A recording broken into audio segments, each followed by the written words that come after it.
up, everybody? I thought today I would go on a little ride to work.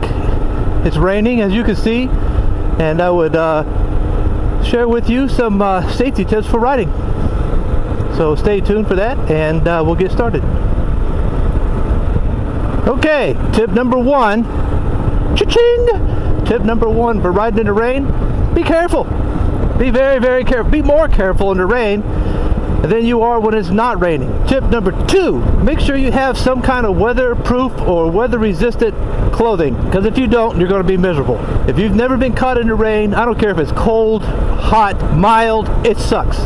Being wet, your boots, your shoes, your pants, your jacket, everything is soaking wet, is miserable. And number three, slow down.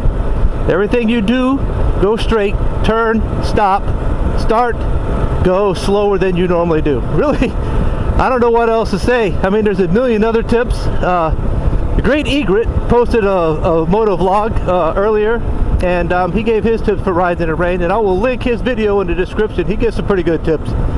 Not like the ridiculous, silly ones I just shared with you, but he actually does a pretty serious vlog about it.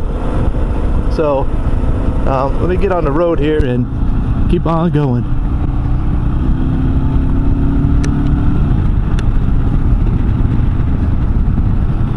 Well, I got some new additions to the bike, to the KLR now. I have the Madstad windscreen. Alright, well, I'm going to have to stop up here because I just realized that I did not buckle my chin strap. I know we've all done that before. Luckily, there's a safe place for me to pull off, take off my gloves, because that's always fun, having to get undressed on your motorcycle on the trip. Anyway, at least I noticed it. I mean, who wouldn't? This thing, big strap flapping up in front of your windscreen every once in a while, kind of telltale. That's another safety feature right there. It's another safety tip. Make sure all your gear is fastened. Make sure your boots are tied. Make sure you got on clean underwear. So I've got the new double take mirrors, which, oh man, I can't recommend them enough. I mean, you can see past both your shoulders now.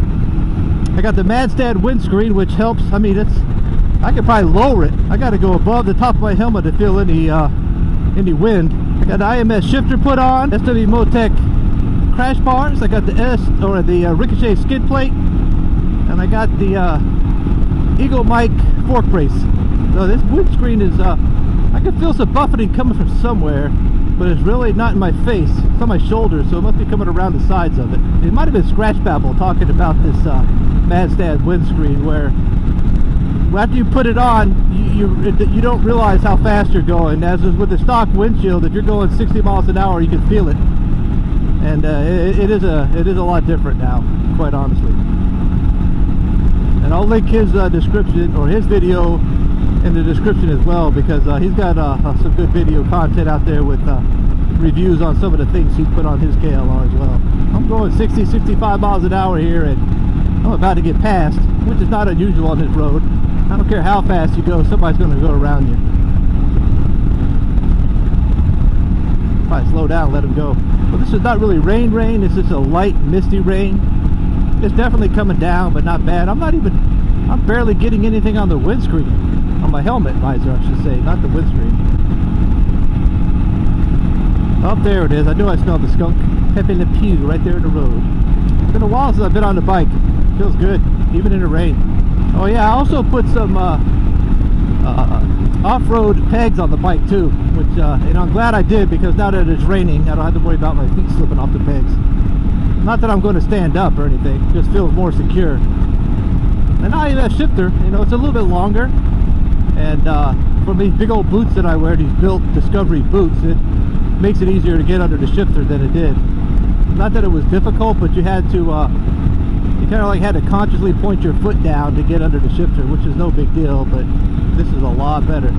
So the real reason I'm riding today in the rain, I know if you've watched any of my previous vlogs where I was cursing my 2010 Volkswagen CC, and it finally croaked on me, and I got rid of it finally, no problem. And then I was riding around in my trusty old faithful companion 2004 Jeep Grand Cherokee Laredo. It had 227,000 miles on it, and transmission started slipping probably the last week or so in November. And I felt it, but it wasn't horrible. I mean, I was still driving it to work. I wouldn't trust it to go much farther than work, but it finally got to where I'd pull out, like let's just say I pulled it to the post office up near my house, and I'd pull out.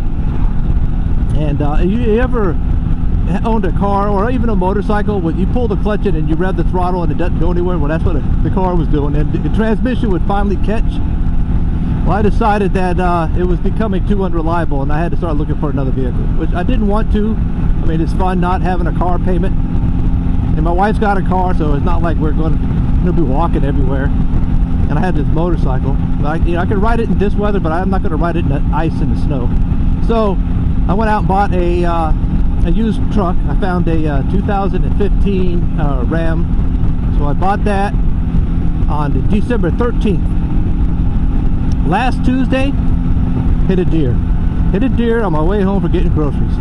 Now I wasn't going, but well, we saw it in the road. There was a car in front of me. As the car, I saw him tapping his brakes. So I slowed down, of course, because you see brake lights. And then I see a deer standing on the yellow line right behind there's a pickup truck in front of me. His driver's side quarter panel.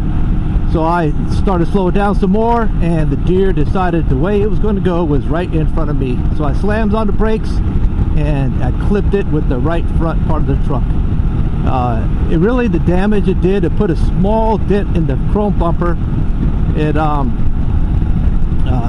busted the headlight lens on the out, so the headlight still worked, but it broke it and pushed it in behind the fender a little bit. And it chipped a little bit of the paint on the fender that wraps around the headlight, and the grill is cracked. And I'll put some pictures up here. So for what I did for hitting a deer, the damage was pretty minimal compared to what it could have been if you know, it had just darted up in front of me going 55 miles an hour. You know what I'm saying? So I've been thinking about different luggage to get for the bike, and you know, I was almost ready to pull the trigger on some those Tusk aluminum panniers, and now I'm on the fence again. But now I'm leaning towards soft luggage, and let me explain why. I've watched a lot of videos on people talking about how rugged and protective these aluminum cases are, and not that I'm planning on doing a lot of long trips and carrying a lot of gear, but I really am not right now, and I don't think I need to invest.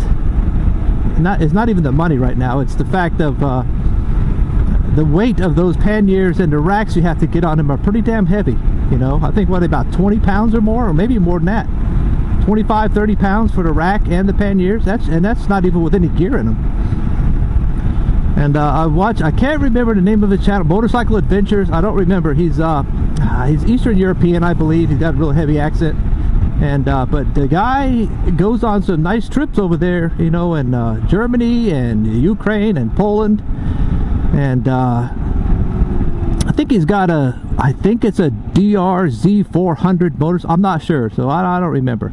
But anyway, I'll link his channel. But he does some really good videos and really good common sense type of outlook towards you know, gear. You name it, he's got a really positive outlook and common sense approach to gear, not just because he wants to look cool, but what works for him. And it's just his opinion, and he'll tell you that right up front. And he always says, I know people are going to flame him and start arguments, but remember, these are his opinions. So, but anyway, he's got some soft luggage, and he's got it from a company in shoot, I can't remember where it is, Poland or the Ukraine. They're called I think it's 21 guys or 21 guys or 21 gear. But the bag itself looks just like the giant loop Great Basin, the one that looks like a horseshoe, you know. And I guess they're a little bit cheaper over there, of course. But I'm looking into something like that because it fits over the bag. You don't need it fits over the bike. You don't need a rack. You can put as much as you want, and you know, I'm not going to worry about parking my bike outside somewhere on a long trip right now. And I know you can take the aluminum panniers off. Personal preference. All that good stuff.